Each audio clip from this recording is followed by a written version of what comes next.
Russian scientists may have figured out exactly where our soul goes after death. Scientists have been studying death for decades, but they've never been able to go beyond what happens to the physical body after death, like if we have a soul or not. According to Russian scientists, they say we do have a soul, and they've figured out how to track it after we pass away. This bold claim comes from Russia's biggest tech giant, Vlad Tech. They've spent the last 10 years developing an interface that ties to the brain that can embed code in every atom of your being. Referred to this code as SIC code, or Soul Identification Code, and they say they can track it after you die. How it works is it actually detects your frequency, or the electricity you give off after you pass away, your essence, or your aura. And they were able to put this to the test over the last couple days because their first guinea pig for the experiment passed away, and the results were astounding. Immediately upon passing, they were able to monitor his soul leaving the body, but then it almost instantly disappeared off the radar. The scientists attributed this to the fact that the soul was traveling faster than the speed of light, so they lost track of it and weren't able to monitor it. This went on for about an hour. Then they refreshed their computers, and there it was. It was showing 1 billion light years away. Back in 2024, the James Webb Telescope discovered a galaxy referred to as JZ140, also known as JADES GSZ140. It was located as part of the Advanced Deep Extragalactic Survey, the JADES program. What's baffling about all this is that's exactly where they track the soul to, literally billions of light years away. Now why there? Your guess is as good as mine. Is that where we go when we die? Is that heaven? Those are the questions being asked all over the internet right now, but only time will tell. And these claims haven't necessarily been substantiated, but it's looking like they may have cracked the code to figuring out where our souls go and whether we have them or not, period. If this turns out to be true, this changes mankind as we know it. Imagine being able to track the soul after death. Absolutely amazing. Let me know in the comments what y'all think. Did they really make this discovery? And if so, what does it mean? Scientists in Russia have confirmed that they now know what happens to you after you die. I'm not talking about your body. That's just worm food, and we all know that. I'm talking about your consciousness. If you didn't know, Russia's largest tech company called Vlad Tech have spent the last 10 years creating an interface to your brain that somehow embeds a code into every atom of you. So when you die, they can then locate that code within you, and it's like an Apple AirTag but on a more expensive, grandeur level. So they can basically see where your spirit and memories go to, and they call it a soul identity code or something like that. So after their first volunteer passed away, they followed his code, but lost it because it was traveling faster than anything. An hour later, when the computers caught up and refreshed, they found out that the SIC code settled in another galaxy called JADES GSZ140, which is over 1 billion light years away. It's one of the furthest galaxies that we know of, and apparently the scientists don't know why it stopped there. Do we all go there? You know, what's it doing there?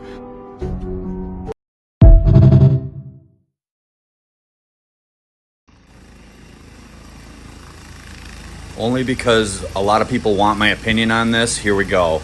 Watch as this takes off. This is absolutely possible. Look at that. Let's get a closer look. Here we go. Yes. Amazing. All right. Hey, shalom, shalom. Keepers of sheep. Brother Kashai back with another lesson. Lord, with this video is edifying. All right, and before we begin, I'd like to first start off by giving all praise, all honor, and all glory to the Most High, Yahweh Bahashem, Yahweh Shai Bahashem, Rakah Kodash. Double honors to the apostles and elders of Great Millstone, Shalom, and Shalom to the hopeful elect. All right, and today's lesson will be titled, Russian Scientists Figure Out Where Souls Go After Death. All right. As you can see, today's lesson is inspired by the clips played at the beginning of the video. And I saw this video a couple days ago, I want to say. And I seen it again recently. So I just thought maybe this is the Lord, putting the spirit on me to do a lesson on it. So, of course, and I found it interesting that, Esau Edom, so-called white man, he wants to be able to, he wants to know everything. All right. He wants to know the ins and the outs. All right. He wants to be the first creator, inventor of everything. He wants all glory, right? He wants all the acknowledgement. So here he is again, trying to track down the spirits of the Most High Yahweh Bashim Yahushua, man. I just want to grab this real quick before we jump into the lesson. All right.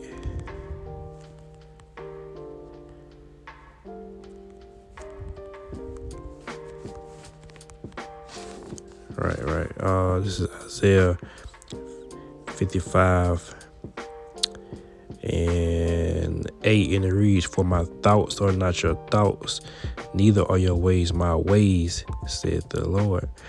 And I only brought this out because, the things that man think, all right, are not the things that the Most High, his thoughts are not the Most High thoughts.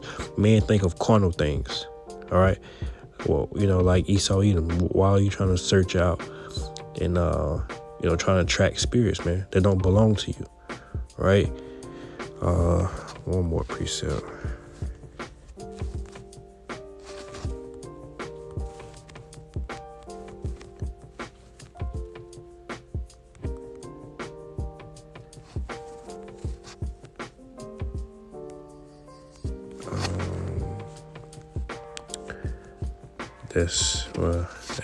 That's the point on that, right?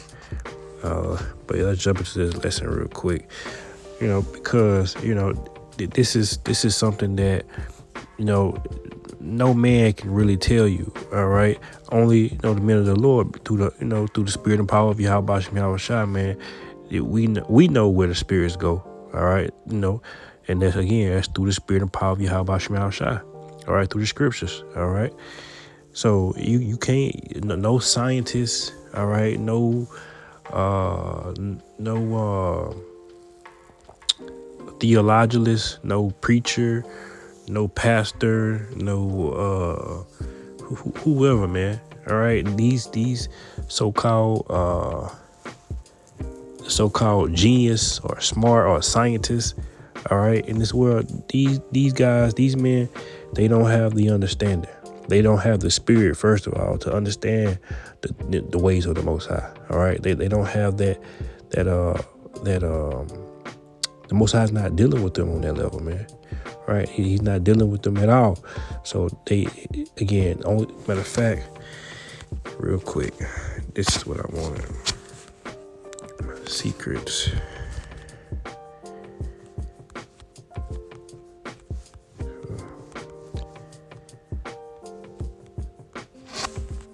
Amos 3:7, and it reads, "Surely the Lord Yahweh Bashim Yahushua will do nothing, but he revealeth his secret unto his servants the prophets."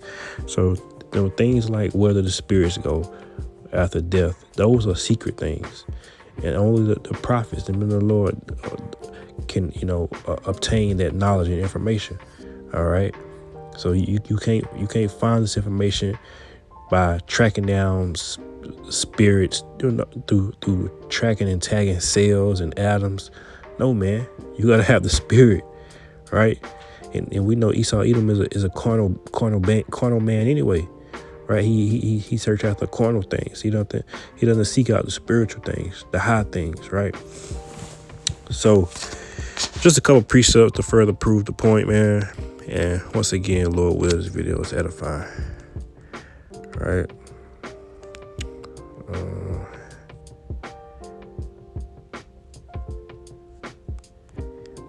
Hebrews 12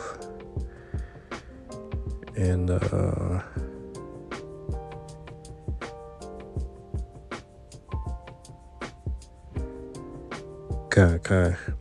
Hebrews 12 and 9 reads, "Furthermore, we have had fathers of our flesh which corrected us, and we gave them reverence. Shall we not much rather be in subjection unto the Father of spirits and live? All right. That's just proof showing you that the Most High Yahweh Hashem Hashai, he's the Father of all spirits.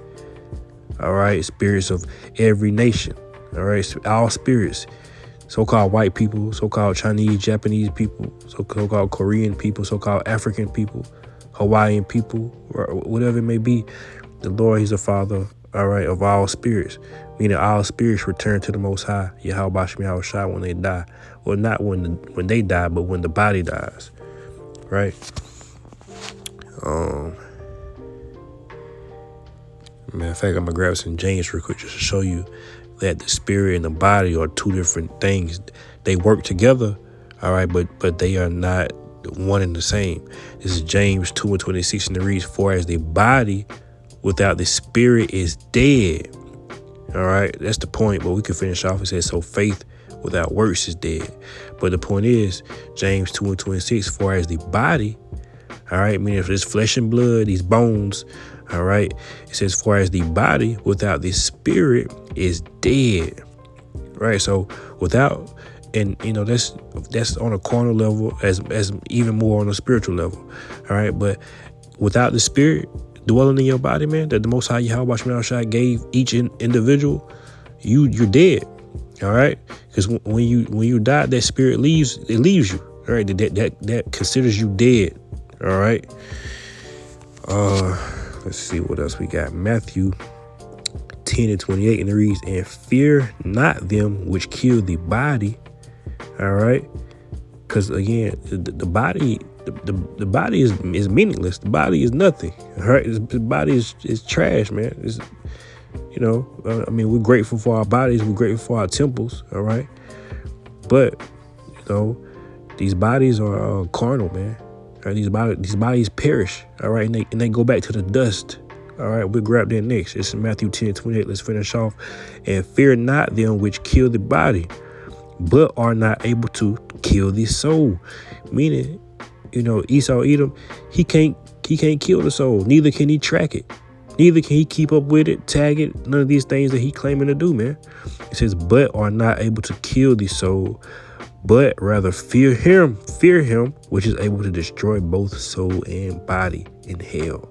Meaning, the Lord can destroy your body. Of course, he can kill you, right? Take you out, all right, by way of what? Bullets, all right, by way of heart attack, stroke, all right, any kind of disease, illness, right?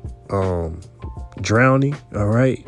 The Lord can take you out. He can take out the body, all right, and he can take out the soul, all right, which is your spirit, all right.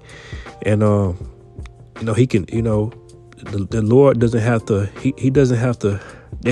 He doesn't have to make that spirit. He doesn't have to deal with that spirit. If the Lord doesn't want to deal with your spirit, if he doesn't want to deal with you, he can do away with it because he's the Father of spirits, right? That's why it says, which is able to destroy both body, both soul and body. All right, meaning the Lord can destroy you eternally. All right, he can destroy you inside and out. Right. What did I say we was gonna get next? Oh yeah, Ecclesiastes 12:7, and reads, "Then shall the dust return to the earth as it was." It does these bodies, right? Let's get that, man. Form from the dust to the ground real quick. That's Genesis.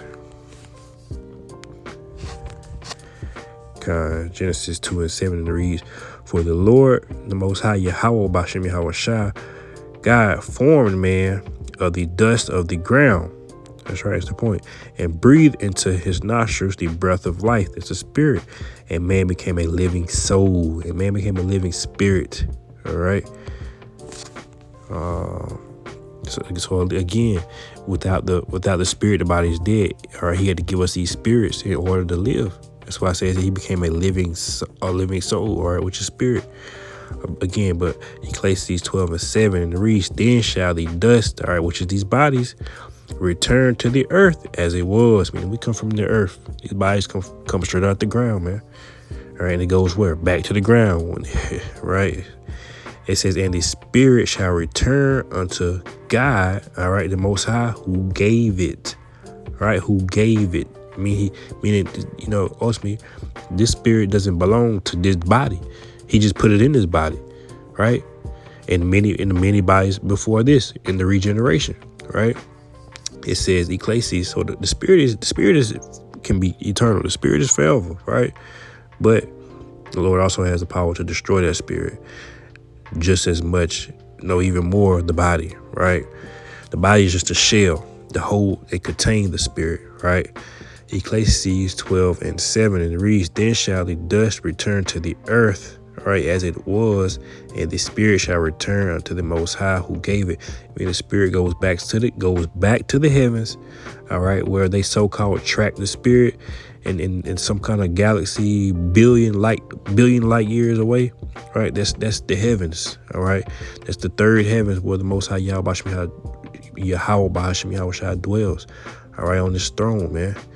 And hey, that's where we will go when we perish, if we perish on this side, because there are some men that shall not taste death. All right, some men are going to be beamed up out of here. They're going to be delivered out of here by way of chariots, so-called UFOs, right?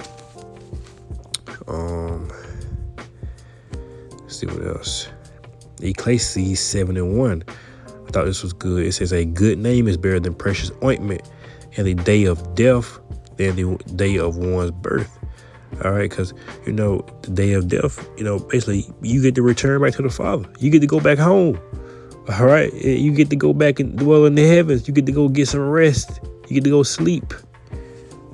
Right? It's better than waking up in chains. All right, waking up in captivity, in bondage, waking up a slave, man. Right?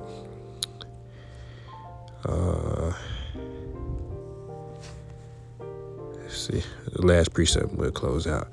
Deuteronomy 32:39, the reason it says, see now that I, even I, am he, and there is no God with me. I kill and I make alive, right? And I wound and I heal. Neither is there any that can deliver out of my hand. All right, so the Most High, he gives these spirits, he takes these spirits. He gives these bodies, he takes these bodies. Right? It all belongs to him, right? He's the Salakia. But Most High is, it says, see now that I, even I am he, and there is no God with me. All right, meaning he saw Edom, he can't track down. He can't kill you and tell you where your soul go.